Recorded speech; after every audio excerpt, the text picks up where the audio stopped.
Well,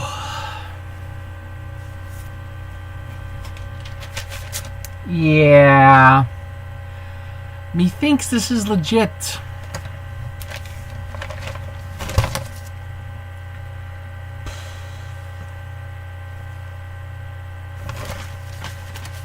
And before you ask, yes, legitimate paper. And not just any legitimate paper, but in fact, where is it?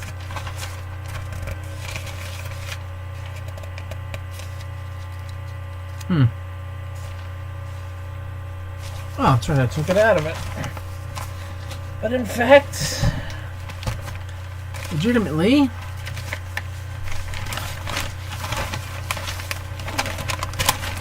the New York Times. Before you complain,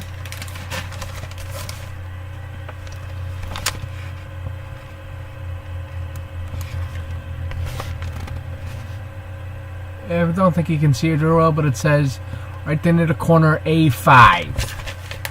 Fifth page of the paper of the New York Times for that day, for of all the days, the first. So yeah, needless to say, Salon.com is full of crap.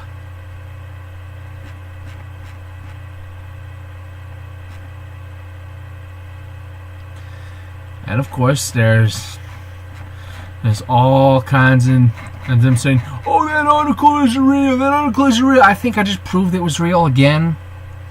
I'm not even gonna bother playing videos because I want to have my headphones hooked up, and two, there's only so much I'm going to debunk idiots before I want to hurt said idiots, and I'd like to avoid that. Next story. We have stuff on the New York or suspect. What should I say? Perpetrator. He planned a Halloween attack. He even apparently did some dry runs.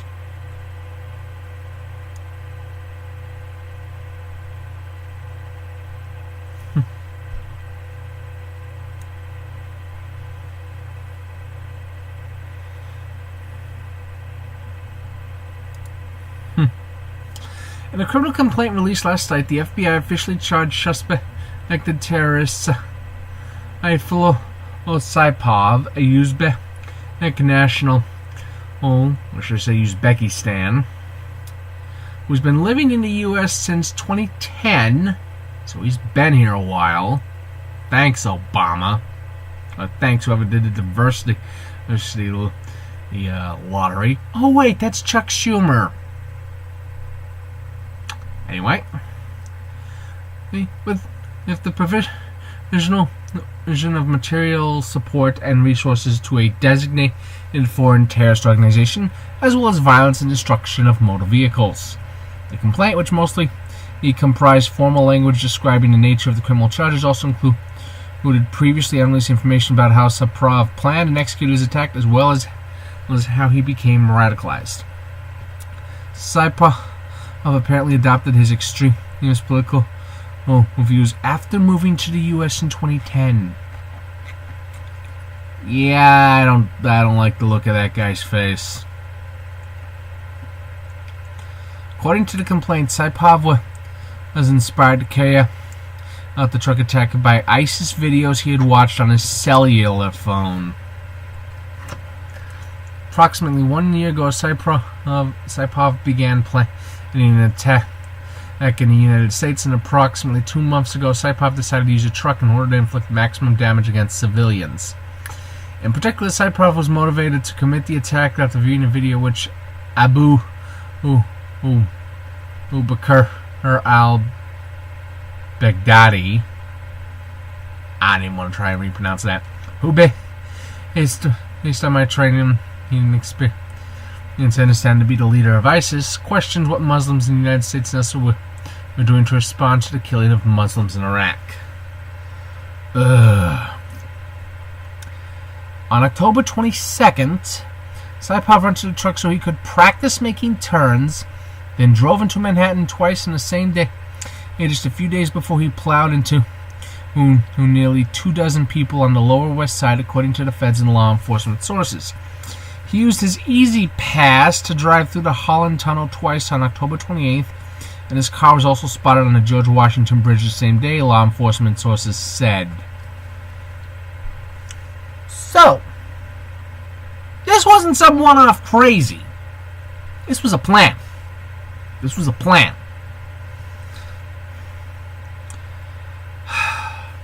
One of cell phones contained approximately 90 videos of ISIS propaganda. Videos range from depiction of ISIS fighters killing a prisoner by running the prisoner over with a tank, a video of ISIS fighters shooting the prisoner in the face, a video of a beheading, and a video that appears to show how to construct an improvised explosive device.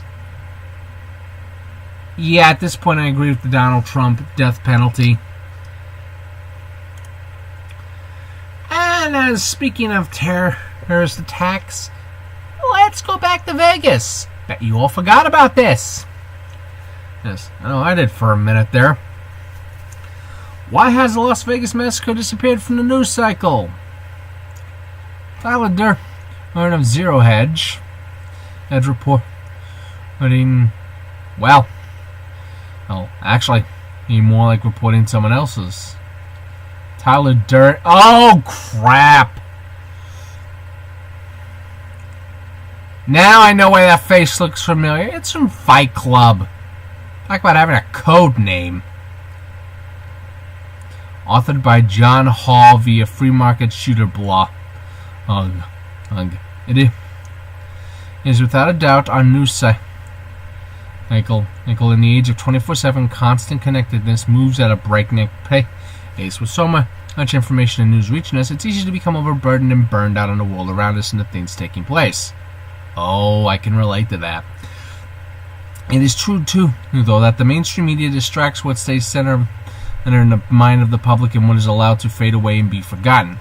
It is of utmost importance to we remain aware, however exhaustive it may be, of stories that just don't add up. And to the Las Vegas shooting, the worst mass shooting in U.S. history. On October 1st, 64-year-old Stephen Paddock, again 64, remember that age, opened fire at a country music festival from the 32nd floor of the Mandalay Bay Hotel, which overlooked the festival venue. Paddock's onslaught left 58 dead and 546 injured.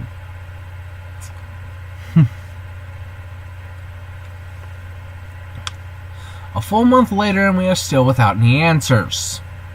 Even more worryingly, the Vegas shooting has disappeared from any cable news channel. Even online, the discussion over the shooting has all but vanished, save for more conspiratorial corners of the web.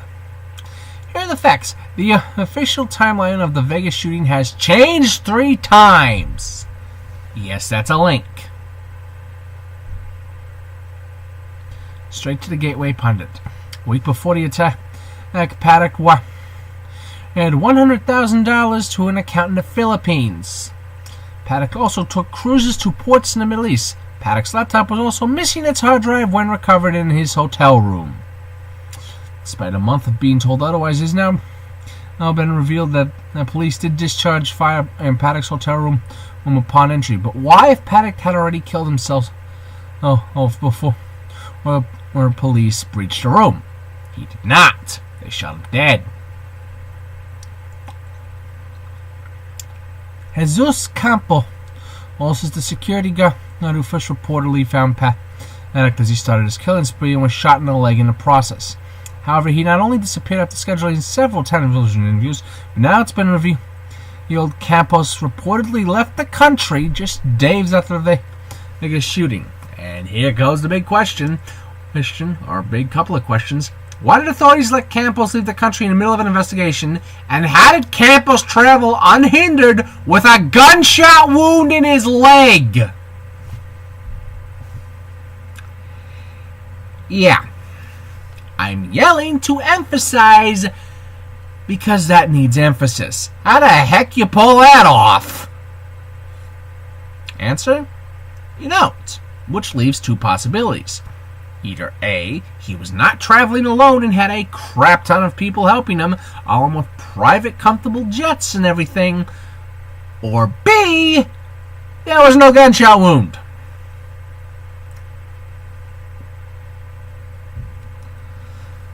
Not only that, but Campos was said to have been, and last heard from when he went to a walking clinic, but a spokesperson for UMC Quick Care, the facility Campos supposedly went to, said that they had heard nothing about Campos visiting them, which means he probably didn't. On top of all that, Campos only reemerged to do a fluff softball interview on Ellen, and yes, I've seen that. It is one of the most softball interviews in existence, and I'm not even going to show it because I'm not giving Ellen any free press. The generous guides Campos along the interview, essentially framing and explaining the timeline events so Campos didn't have to. And that's why it's a softball. It's not an interview, it's a narration. It's essentially, you're saying, so here's what you say happened, and then saying everything that happened, and him not saying a damn thing, and going, yes, that's right. Anyone with a brain knows that is a bullshit response. Meaning, quite simply, he's lying, she's lying, and what they're saying is most likely also a lie, so you don't trust them. And it even says here, at times the interview even seems scripted. Don't take my word for that. I implore you to watch and see if you agree. You know what, actually? One sec.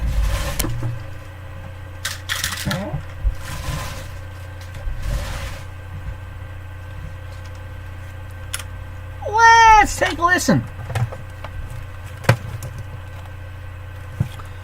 We might not get to all these in this video, but this is one of those must check it out for myself bit.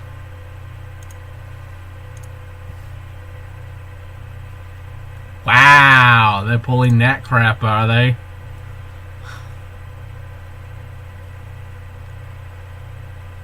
Thank you both for being here, and first of all, how are you both doing? I'm doing better each day, slowly but surely, just healing physically and mentally. Yeah, I imagine. That is bad acting. You relived that a lot. Yeah, and how are you doing, Stephen? It's definitely hard. As each day passes, though, we're working to get over this. Okay, so Jesus, you're the security officer, and you were called to check on a door that was, I guess, when a door is left open for a certain amount of time, you're supposed to go check on it, right? Yes, we get notifications, making sure that to secure them. Yeah, he's trying to remember lines. Secure, just making that check on the doors. Okay, so you were going up the fire escape. Only surprised we get has cue there? cards off screen. The stairwell. I was coming from the 31st up to the 32nd. Right. When I approached the door, it didn't open, and it was blocked off, so I had to reroute. Is that a normal thing, that the door at the fire escape, the stairwell would be blocked off? No, they're always supposed to remain open. Right. And so after I would drop down and then came back through the hallway, and then I approached the room. Oh, good, 8 minutes. We got time. There was a metal bracket holding the door in place. Right. So what we're talking about here, just so everybody is clear. Okay. So this is where the hotel room where the shooter was. This is the stairway where. No. This is so scripted, it's not even funny.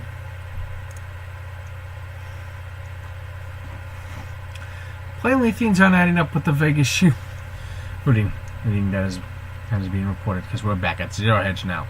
Paddock was in an area with extremely heavily surveillance, yet no video of him have been released to the public. That is very fishy. No potential motive has been released. Still fishy. Really, no answers to any of the questions that arose as a result of the storm or not adding up have been addressed. Instead, the Vegas Master has vanished from cable news channels and the public mind. Yeah. Another tad in just a span of a month, 4 survivors of the Vegas shooting have died. Oh yeah, they're starting to die off. Notably, both Kimberly, Smutrel, and Contra, as both publicly claimed there were multiple gunmen the night of the mass shooting. But Dennis and Lorraine Carver died after their Mercedes smashed into a metal gate and exploded into flames. Yeah, that's a bullshit death. That is an obvious ring. Per CNN, the couple's youngest daughter, 16-year-old Madison Carver, told Las Vegas Review-Journal that she heard the crash from her bedroom. When she ran outside and down the street to find out what had happened, she recognized her family's vehicle in flames. Yeah, that's set up. By the time the daughter heard the crash, which only happened about a half mile from Carver's home, and ran down the road to see what had happened, the car was engulfed in flames. Much like everything else pertaining to the Vegas shooting, this story just doesn't make sense. Here we are a month later with exactly what we had immediately in the aftermath of the shooting. Nothing. No answers, no coverage, no questions, nothing. And here's a statement I agree with. All of us should be asking many questions, if only to ourselves, about why the narrative behind Vegas isn't adding up. Compare the massacre in Vegas to the terrorist attack that happened yesterday in New York. Within hours, we knew who the name of the terrorist, had a picture of him, had his history. He is a refugee in the U.S. under a diversity visa, and had a note declaring allegiance to ISIS. We have timelines of what the terrorist was doing in the hours, and it was days before the attack. Yet, in the case of Stephen Paddock, nothing. And look at all the victims we have from this guy. So, yeah. We owe it to the victims not to let this simply fade away. We owe it to the memory to ask why the narrative behind the shooting stinks.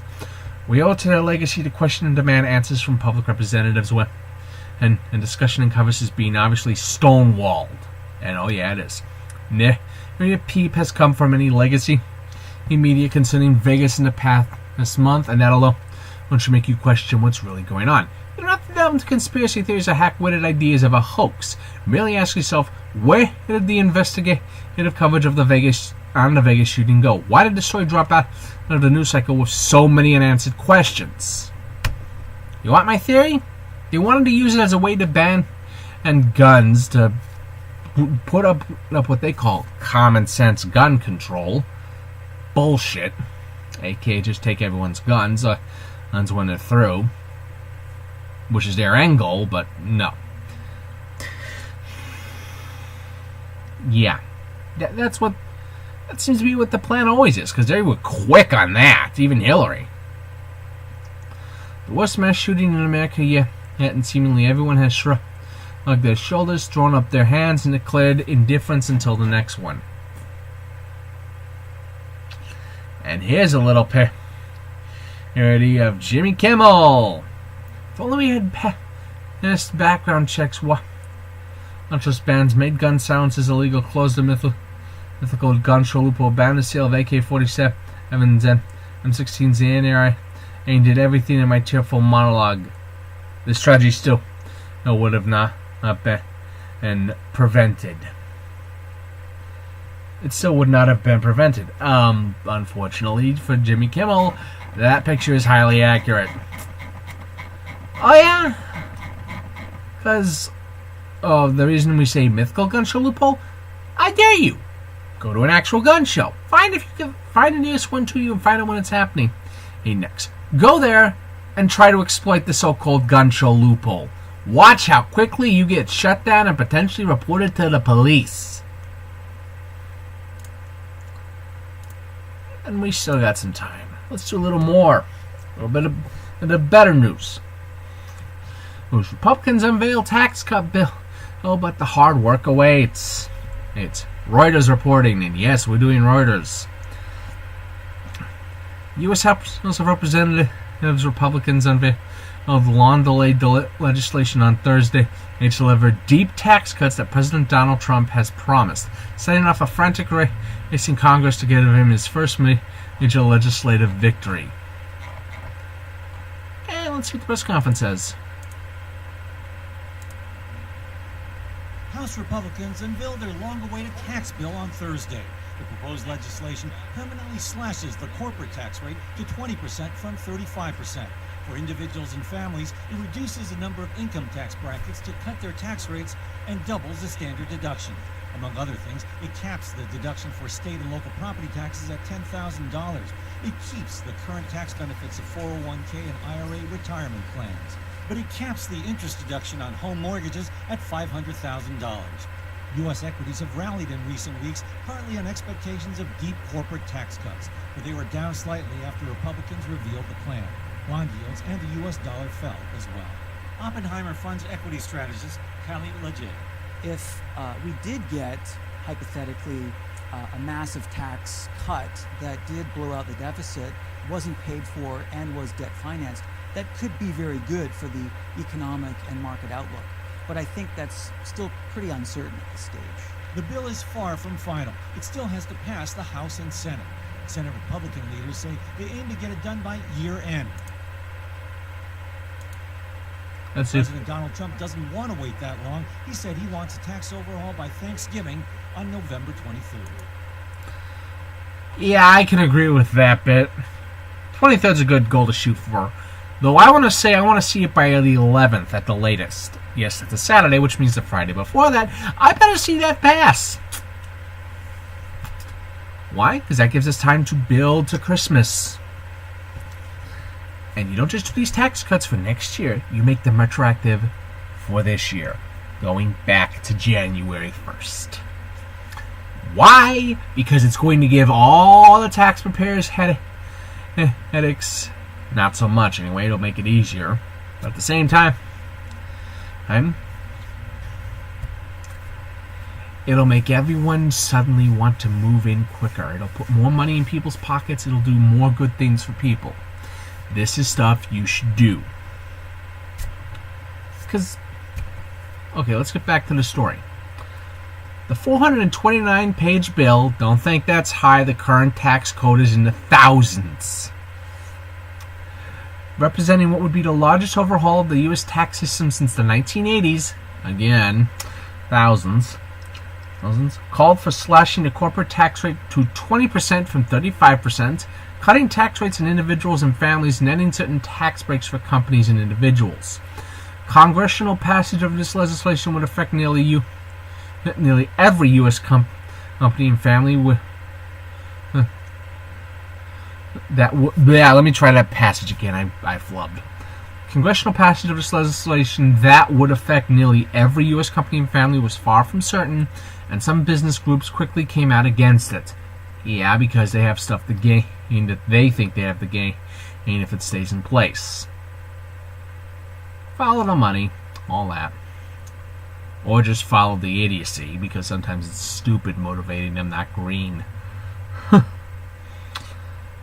Contentious provisions will test Republicans who control the White House and both chambers of Congress, but have been unable to deliver any major legislative achievements for Trump since the businessman turned politician became president in January. A number of provisions would hit taxpayers in Democratic-leaning states hardest, like rolling back deductions for state and local taxes and cutting in half the popular mortgage interest deduction.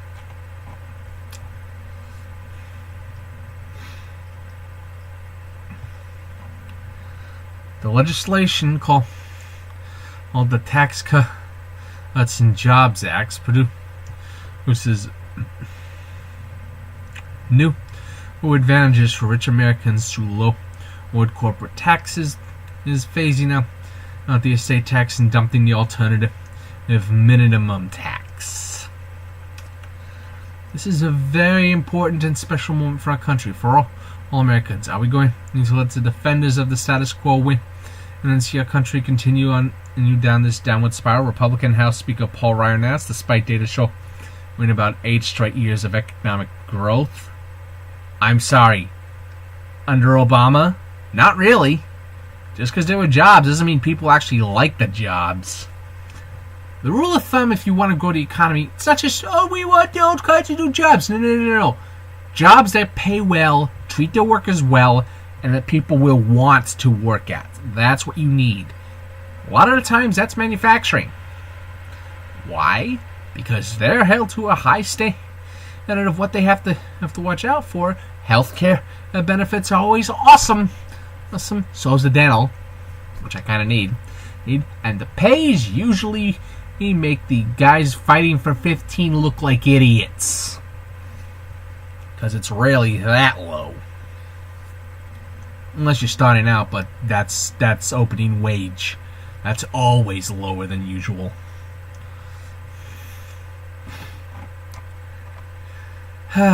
Meeting with Ryan, another key House Republicans, Trump told the lawmakers he was counting on them to maintain the momentum for tax cuts and repeated his request that Congress sent into legislation to sign into law by the U.S. Thanksgiving holiday on November 23rd.